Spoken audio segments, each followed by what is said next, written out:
Hello, welcome. My name's James Whitcomb. I'm the candidate coach, and I just want to say thanks. Thanks for stopping by today to participate in this workshop. Now, some of our other workshops, if you've attended them previously, are on specific topics. So we run a resume workshop. We've got a workshop just on how to write cover letters. We've got two workshops on interviews, one being how to prepare for interview, one being how to specifically answer interview questions. But today's workshop's a little bit different. So it's called Job Hunting Tips in a Competitive Market. And what I'm going to do today is give you just a couple of little tips along the way across a number of different things that you can do when you're looking for work that will hopefully help to make a little bit of a difference. Because it's always competitive when you're looking for work. Now, you might have heard in the media recently that because, companies are struggling to find employees because unemployment is actually quite low, that, you're kind of thinking, well, why is it hard for me to find work at the moment? Why am I sort of struggling? Well, let me give you some comfort here, because looking for work and applying for work is always competitive. It is always competitive. You still have to be the best candidate or the best prepared candidate to get the job. So it doesn't matter whether unemployment is 20% or 4%, it is still very competitive.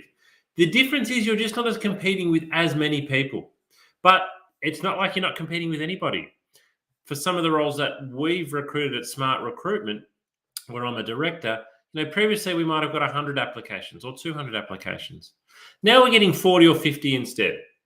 So those numbers are lower, but hey, you still have to compete with 40 or 50 people. You've got a 1 in 40 chance of getting the job. So you need to do everything you can.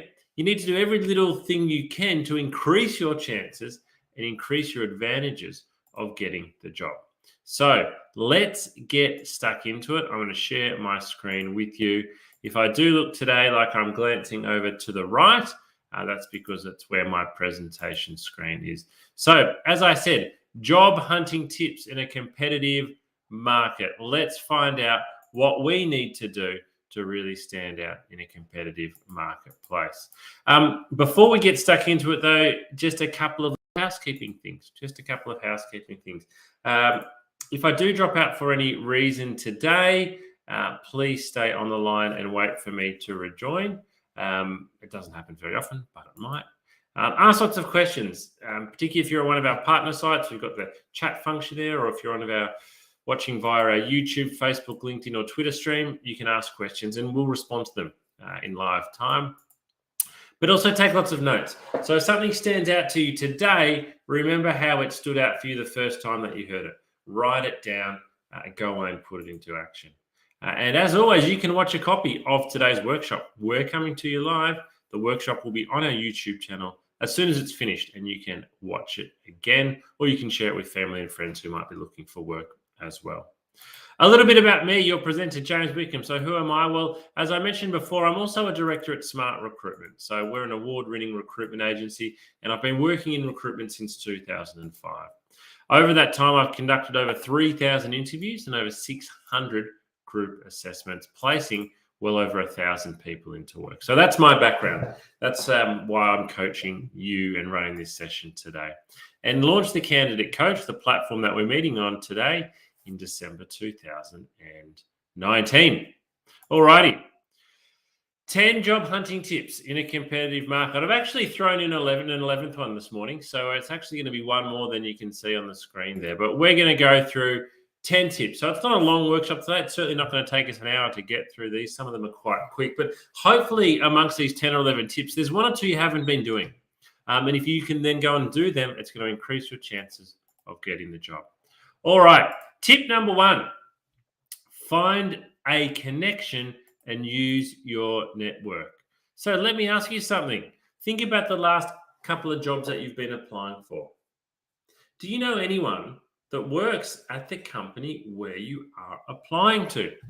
Now, what happens to me a lot in the recruitment process is I hear from friends after they've been looking for work for some time, and they tell me about a company that they applied to 6 weeks ago and they missed out. And I say, oh, I know some people in that company. Why didn't you tell me? I could have put in a good word for you. So my question to you is, do you know anybody at the company that you're applying to? Have you got any connections there? Have you got any family members or friends there? Maybe it's a second degree connection. Because if you know somebody at the company that you're applying to, you should use that to your advantage by getting in touch. Recruiters actually like receiving a resume through an unusual source. It's a bit more interesting. Yes, we can get lots of resumes through Seek, but if your resume comes through a colleague of the person recruiting, it's going to come, I guess, with some extra value added to it. So, tip number one, do you know anyone that works where you are applying? If not, reach out and connect to them. You've hopefully got a LinkedIn account.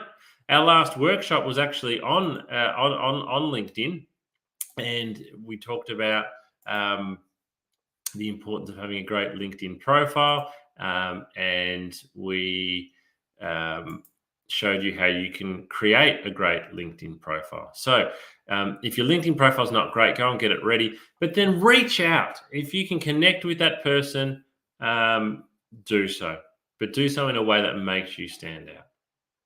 All right, tip number two, use people's names in your cover letter. This one is really important. So now a lot of the time you're probably thinking, oh, James, there's no name. When I apply for a job, there's not a name on the advertisement. Well, if there's not a name on the advertisement, you can't put the name on there. So you can put dear sir or dear madam or to whom it may concern.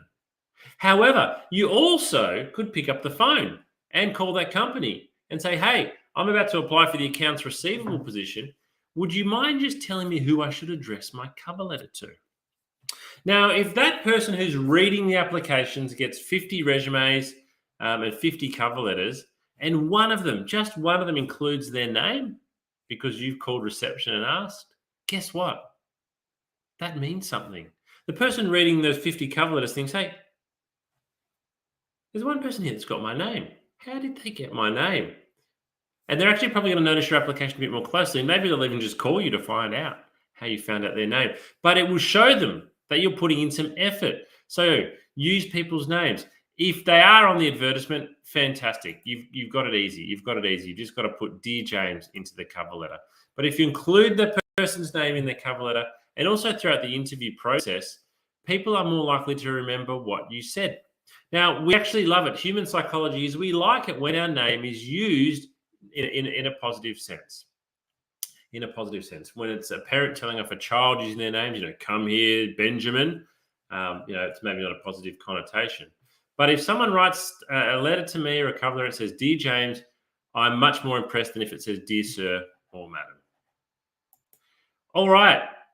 You might need to take notes, though. So particularly if you're a student and you're going to job fairs or careers fair at the moment, and you are meeting people, you're going up to the booths, what I would always encourage you to do is to take a notepad along. And so if you go up to a booth for a company and you talk to them about their graduate program and it sounds really good, write down the names of the people that you're speaking to. You can then include those names in the cover letter when it comes time to applying for that organization, and it will make you stand out. Alrighty, tip number 3. Have an achievements-based resume. So what do I mean by achievements-based resume? Well, first of all, if you haven't attended our resume workshop, I would encourage you to go and watch the recording of our latest one, which will be on our YouTube channel. And we talk about the importance, and I show you how to include achievements on your resume. But basically what I want your resume to be is a document that sells you, it promotes you. If you've worked in McDonald's for the last 2 years, that's fantastic. But guess what? I probably know what you did in that job. So what your achievements actually tell me is how well you did it. And that's what I'm more interested in. So make sure you list achievements. 2 or 3 achievements listed for every job, and they need to be. You need to have some achievements on the front page of your resume. So change your thinking with your resume. It's not a boring academic document that just has a history of where you've worked. It needs to highlight and sell and promote you. And the best way to doing so is with your achievements being presented loudly and clearly. Everyone has the same qualifications when they're going for jobs. Well, not everyone, but most of the time. Again, particularly if you're applying for graduate jobs, everyone's got the same qualifications. It's your achievements that actually make you stand out. So go away and make your resume achievement based. Tip 4, show what you know about the company and the industry. So the second part here is probably the tip part, because you would be fairly aware that it's pretty common sense that when you're going for an interview or you're applying for a job, you do some research so that you show you know a little bit about the company. That's kind of the minimum standard. But if you want to stand out, a really good tip is to show that you are interested in the industry. You know what's happening in the market that you're going for a job in at the moment. You're interested in the goings on of the economy. But if you can specifically bring that together in your interview and show that you understand the industry, you're passionate about the industry, you're up to date with your industry knowledge, that speaks volumes to the recruiter. So when I meet a candidate and they mention it, maybe they say, they mention I read in the industry news, or I read this article about what's happening in the industry, or asks me a question around the industry trends, I think, yes, this candidate isn't just after a job. They like this industry. And if they like this industry, they're going to like working for our company. So tip number 4 is show what you know. Work it into your cover letter, work it into your interview. Show what you know about the company. Because lots of candidates do research. So if you want to stand out, your research needs to be better. Than the other candidates. So where can we go? Well, company website, careers pages, they're the first two. They're the easy ones. Press releases, annual report, and other industry news sources are where you should really be going, in particular, if you want to stand out. Tip number 4. So let me share with you a really important example. And if you've attended any of my workshops previously, you'll know what I'm talking about here. I'm going to share with you a LinkedIn post from well-known recruiter Stefan Wheeler. Now, Stefan, sorry.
I just want to highlight that bottom sentence again. I'm going to read it out again. So I understand doing research takes effort and you don't even know if it'll pay off.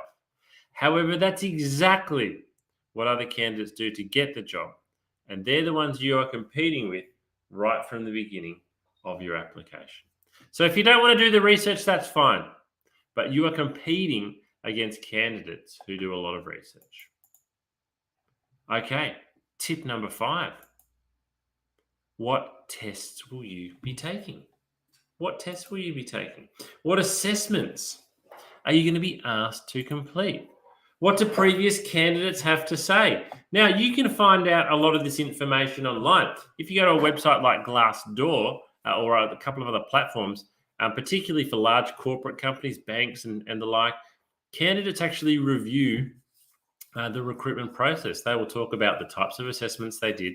They will talk about the type of tests and assessments that they were asked to take. You can also ask these questions. If you're being invited in for an interview, what's the interview going to be like? What am I going to be asked?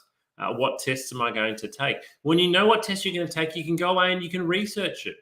You can go and Google that test and get a little bit of information around how to best perform. But again, if you don't research the recruitment process, you won't know. On the flip side, how valuable would it be to know exactly what assessments you're going to be doing and what type of tests you're going to be taking? Because you can then go away and practice. So research into the recruitment process because it will really help you best prepare to perform well. Tip 6. This is a big one. It's a very obvious one, but it's potentially the most important one that I'll give today, which is practicing your interview technique is the only way it will get better. Now, you already know this, right? You already know that practicing your interview technique is going to help it get better. But I would say that it is the one area where job seekers don't put in anywhere near enough practice. Let's think about your resume, for example. You spend hours, tens of hours, sometimes hundreds of hours on your resume. Your resume may have evolved from job to job, and you continue to tinker with and edit, and you read a lot, and you use templates, and you go to workshops. You spend hundreds and hundreds of hours on your resume and your cover letter. You eventually get a job interview, and you don't practice the questions. To me, it doesn't make sense. I think a lot of candidates don't practice questions, though, because of two things. First of all, they don't know what questions they're going to be asked. And secondly, they find it a bit embarrassing to practice. So 2 things here. You can ask, if you are invited in for interview, say, thanks for inviting me in. Do you mind me asking, what type of questions am I going to be asked? Now, I don't know what the answer will be here, but write it down and then go away and prepare. So if they say, we're going to ask you behavioral-based interview questions, go away and Google behavioral-based interview questions and then practice them. One great way to practice is to do what I'm doing now, talk to a camera. So set your iPhone up, get a tripod, and answer the question in front of the camera. Pretend the lens of the camera is the eye of another person. And then watch your answer back. Did you look at the camera lens the whole time? Or were you looking down at your hands? Was your body language nice and open, or were you a bit sort of closed and looking down? You must practice your interview technique. You must. You can't expect to perform well at interview unless you have practiced your technique. The best way to practice is to get somebody else, friend, family member, parent, I don't care who it is, to play the role of recruiter. Just give them 5 questions and ask them, can you ask me these questions, and practice answering. If you don't practice, you're hoping to perform well at interview. You're not preparing to. So on that note, and this is again one of the big reasons why a lot of people don't practice interview questions, is they just find the whole experience nerve-wracking. And they find it so nerve-wracking that they think, I'm not even going to prepare. I'm not even going to practice.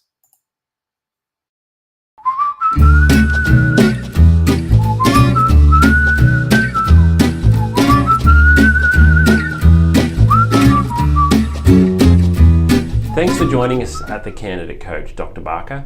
Tell us a bit about your background and the type of work you do. I am Dr. Sarah Barker. I'm a clinical psychologist. I've worked in workplace mental health with Black Dog Institute for the past 7 years.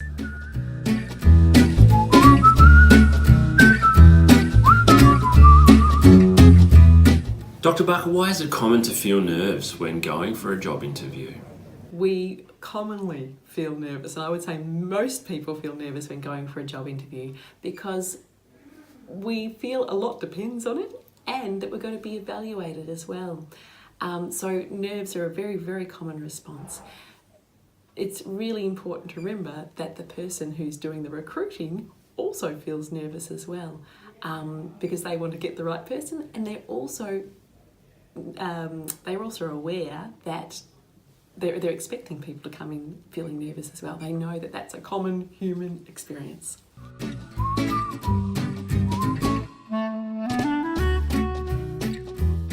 What can we do before the interview to help best prepare so that we're not overcome by feelings of nerves and anxiety?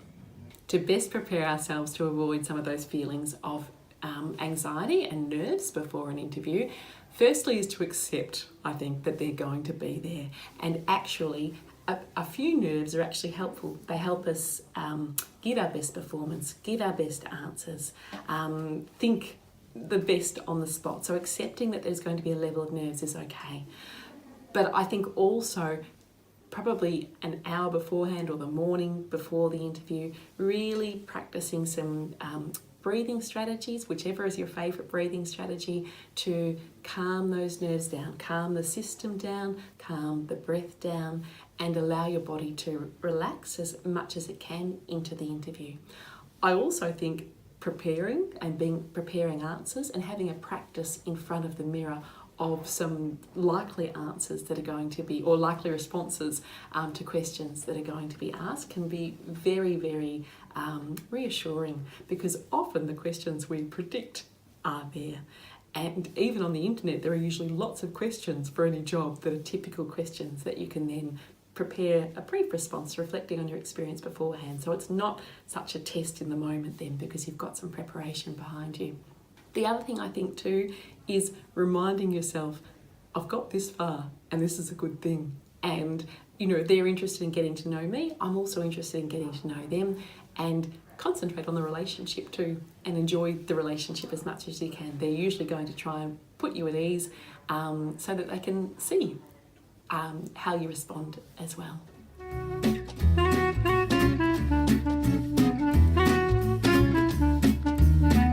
And what can we do during the interview if we feel a bout of nerves or anxiety coming on? It's very common for us to suddenly feel overwhelmed in the moment in an interview. If that happens, take some deep breaths. It's okay to buy some time. It's okay. And also, when we take deep breaths in an interview, it's only usually us that notice, okay? So taking some deep breaths can really be helpful. And even saying to the interviewer, could I just take a moment here just to pause and gather my thoughts? And then just breathe, okay? And then when you're ready, come back and say, I'm ready to continue on. And that's a fine way to manage nerves during an interview.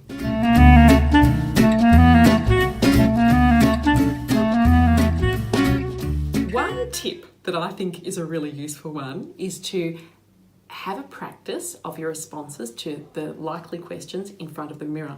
Something you might notice is that the questions you're feeling more confident about, you'll smile more, you'll be more relaxed, you'll, strut your stuff a little bit as you respond.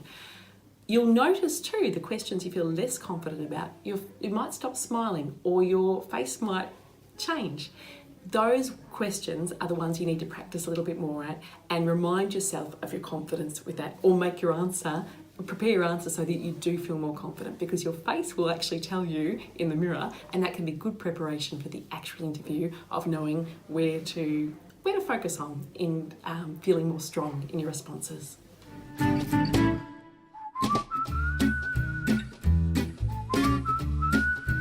In summary, nerves and anxiety for interviews can be partially managed and avoided by preparing beforehand, using our breathing exercises and techniques to reduce stress so we're going in feeling calmer, and also during the interview by practicing those same skills. Often when we're nervous, we stop breathing or we breathe very shallowly. So if we start noticing ourselves doing that, really being conscious of our breath and paying attention to it and allowing that to carry us through.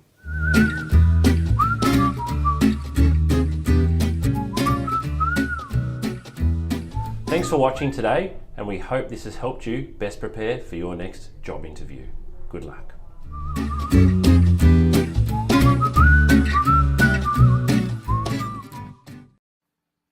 Question for you. Who would you rather work with? Somebody likable or somebody unlikable? Well, it's a silly question, it really isn't, because the answer is obvious. We want to choose the person on the left. We all want to work with somebody who is likable. So, tip number 8 for you is actually to be likable. To be likable.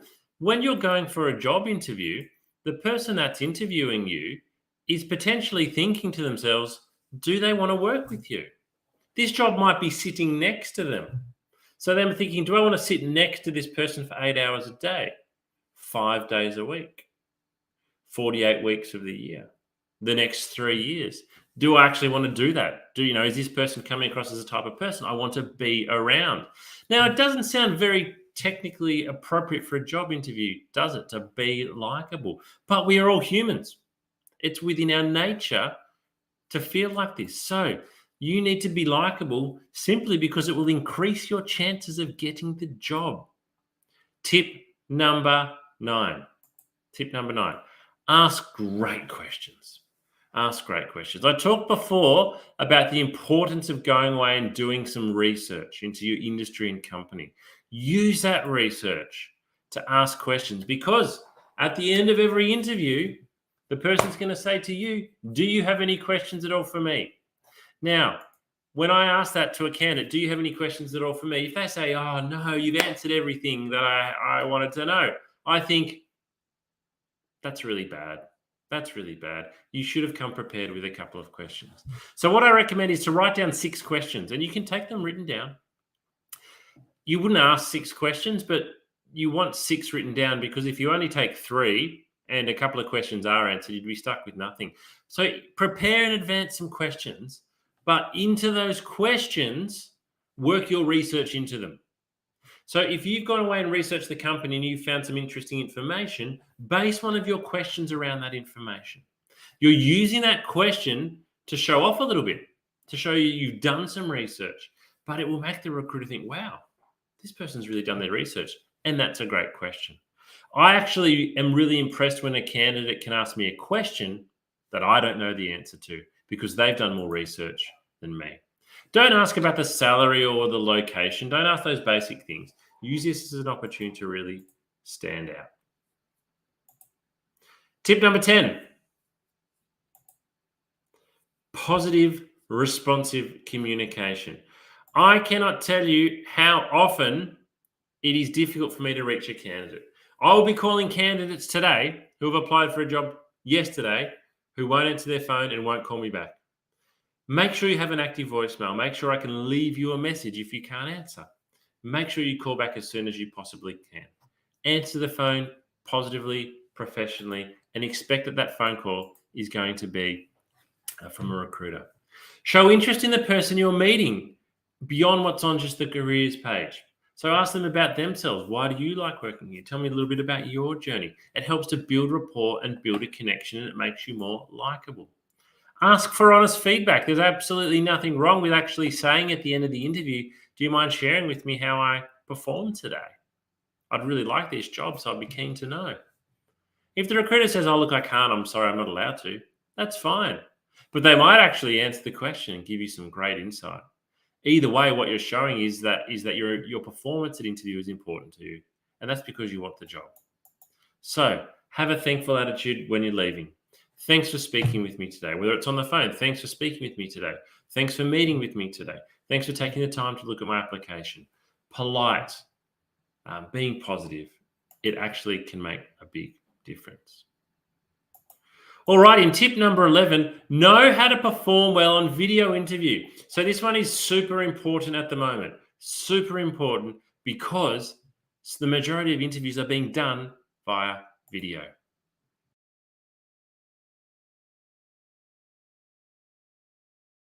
Hi job seekers, James here from The Candidate Coach. One of the most common questions we've been receiving lately is around how to best prepare for a video interview. Due to the circumstances over the last 12 to 18 months, video interviews have become the most common way of meeting a candidate, replacing the in-person, face-to-face interview. So here are my top tips for what you need to do to make sure you are best prepared and presenting yourself as well as you possibly can when your interview is over video. So there's 4 main things that you really need to consider. The first thing is camera height. This is the biggest mistake that a lot of people make, is getting the height of their camera wrong. If you've got a laptop, for example, that is sitting on a desk, you need to lift it up. The camera should always be at eye height. You want to imagine the lens of a camera is the eyeball of a person. So if you are looking down at your laptop or your phone, it's going to look back up your nose. So keep the camera positioned at eye height. One of the great ways to do that is to buy a tripod, something like this. So if you don't have a tripod, it's well worth going out and spending the money. Here's another one that I've got here. This one in particular I find to be really, really good. These have both got lights which help, but this one here, you can adjust it to a full standing height if you like. And it's available for not much money from a retail store. The second thing that is really important is the lighting. So having the light shining on your face. You don't want to have light shining from behind you because that creates a lot of glare. So have the light shining on your face, sit with a window facing you so that you are looking nice and clear on camera.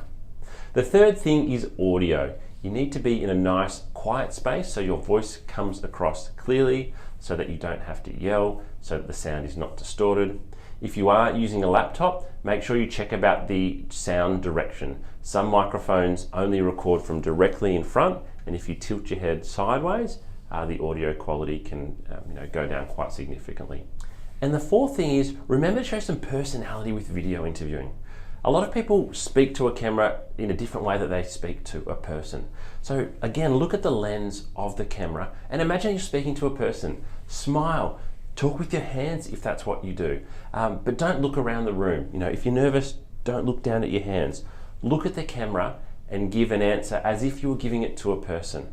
This can be challenging, particularly if you are being asked to record answers and there's not actually a person that you are speaking to, but personality definitely comes through on video, so make sure you show yours.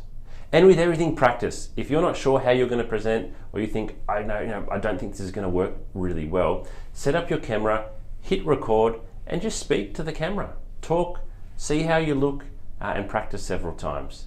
This is going to be the new norm, or not the new norm, it is the norm for quite some time now, so it's really important that you understand how to best prepare for video interviewing.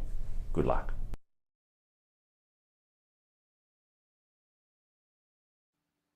Alrighty, it's now time for the bonus tip. The bonus tip from today and for all time with looking for work and the struggles that it brings is that missing out isn't the end of the world. Missing out isn't the end of the world. I see this with job seekers all the time. They get their heart and hopes pinned on one particular job. Or they give themselves 3 weeks to find a job. And when they haven't, they think it is the end of the world.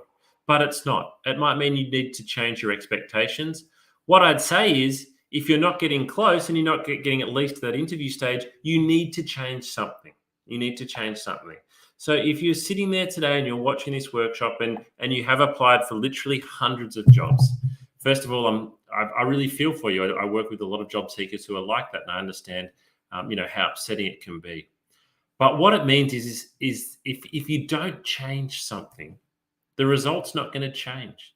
If you keep on sending out that same resume in the same format, in the same way, you are only going to continue getting rejected in the same way. So you've got to change something.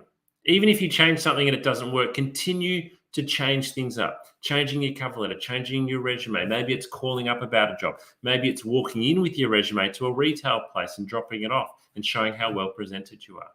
But if you are really struggling and you're not getting anywhere, and it's been quite a while now, I would really encourage you to change things up. Now, if you're still wanting more assistance, a reminder of all the resources that are available to you on our candidate coaching platform. Look at them all here. We've got video coaching. We're actually up to 14 episodes now. I need to change this slide. We've got resume and cover letter templates that you can download. Interview questions you can download. You can take practice online tests, real pre-employment tests, and get your results. We've got checklists and articles. We've got advice for executive job seekers. We've got mental health support, and we advertise all of our upcoming workshops, and all of this is for free. All of this is available to you for free. So check out your candidate coaching platform and make the most of it. All righty. Well, thank you for attending today. We would love your feedback. We've got one more video that we're going to show you, but just before we do, please throw that link in, surveymonkey.com/r/candidate coach. In this survey, which only takes literally 2 minutes, I really just want to ask what you thought of today's workshop. Did you get any value out of it? And then we also ask, what else would you like? In our future workshops, we run 2 workshops every week. That's 8 workshops every month. We want them to be relevant for you. So in that survey, we also ask, what would you like us to provide more coaching and workshopping on? And as always, please follow our LinkedIn page to keep updated. Alrighty, we'll finish today with this video, which looks at one really important topic when it comes to recruitment, and that is looking after your mental health. So thanks very much for joining us today. We'll keep the chat function open for another 10 minutes and be in there answering questions. Enjoy the rest of your day. Thanks for joining our workshop today. My name's James. I'm the candidate coach. Bye-bye for now.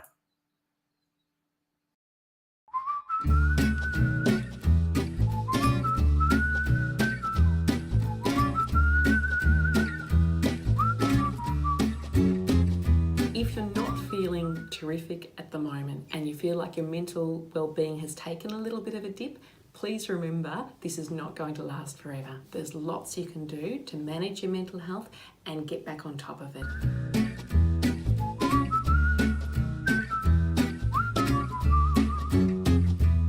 I am Dr. Sarah Barker. I'm a clinical psychologist. I've worked in workplace mental health with Black Dog Institute for the past 7 years.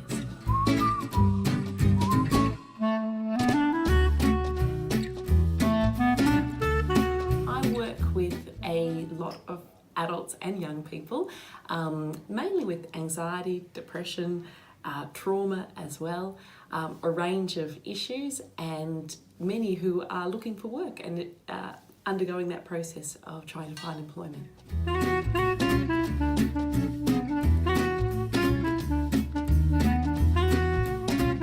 Looking for work causes mental strain because our identity is tied up with our work. Work gives us meaning, it gives us purpose, it gives us company and connection. So it's stressful for lots of reasons looking for work, and it can take a toll on our mental health.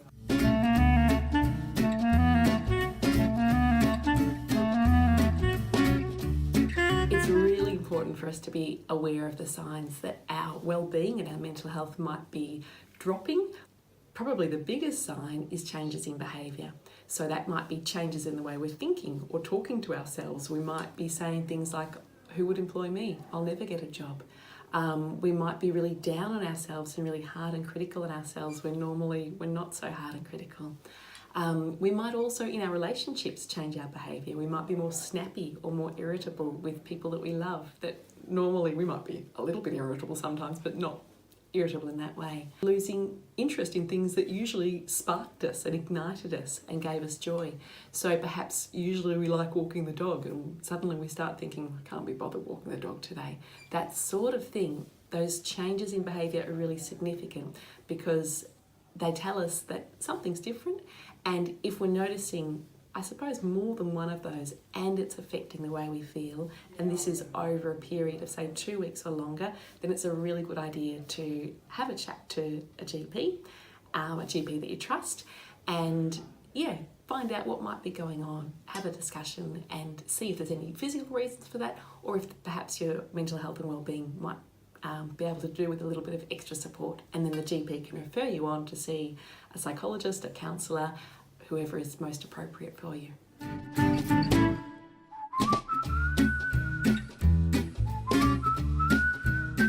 There are so many great things you can do to look after your mental health when you're looking for work, and it's really important that you do. My very top tip would be really talking kindly to yourself and being compassionate with yourself.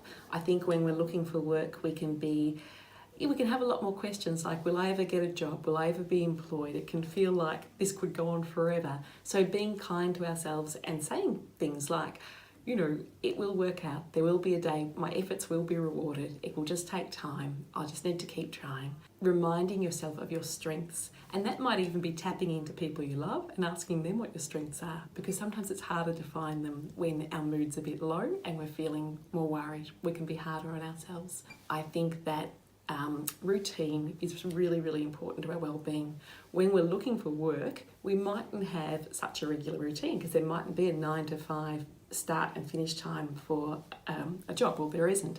So instead, thinking about looking for work as a job in itself can be helpful. Having a start time and a finish time can be really helpful, and some set tasks that you hope to achieve that day. Purpose is really important too. So purpose might come through routine, but it can also come through other things. Meaning's really important, and our work gives us meaning. So when we're looking for work, meaning mightn't feel like it's there as much. Part of what we can do is infuse those tasks with meaning. So I am doing these things today, I'm looking for work, and that is meaningful in itself because there's an end goal to this. It will be something that's good for me and good for the people that I love as well.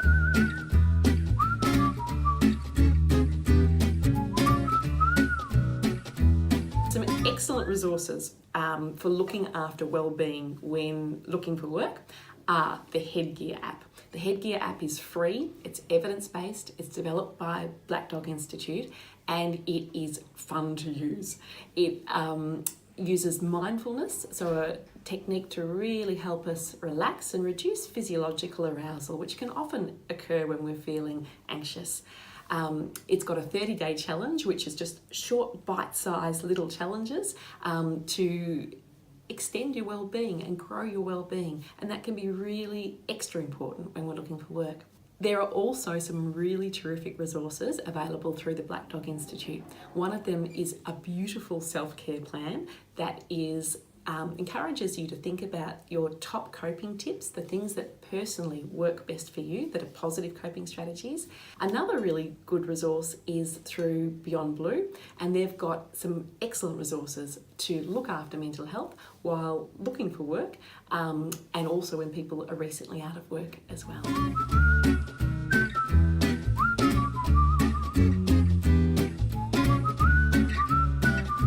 Probably time to seek professional assistance when you notice your mood is lower and you're feeling more down than usual, when you're worrying more and perhaps worrying excessively about things that you wouldn't normally worry about, and perhaps in your relationships too, when you're more tense with people and perhaps more snappy or irritable. All of these are signs that perhaps our mood is not in the greatest space, and our well-being is not in the greatest space, and that it can be a great idea then to chat to your GP, who can then refer you to an appropriate person to help you strengthen your well-being.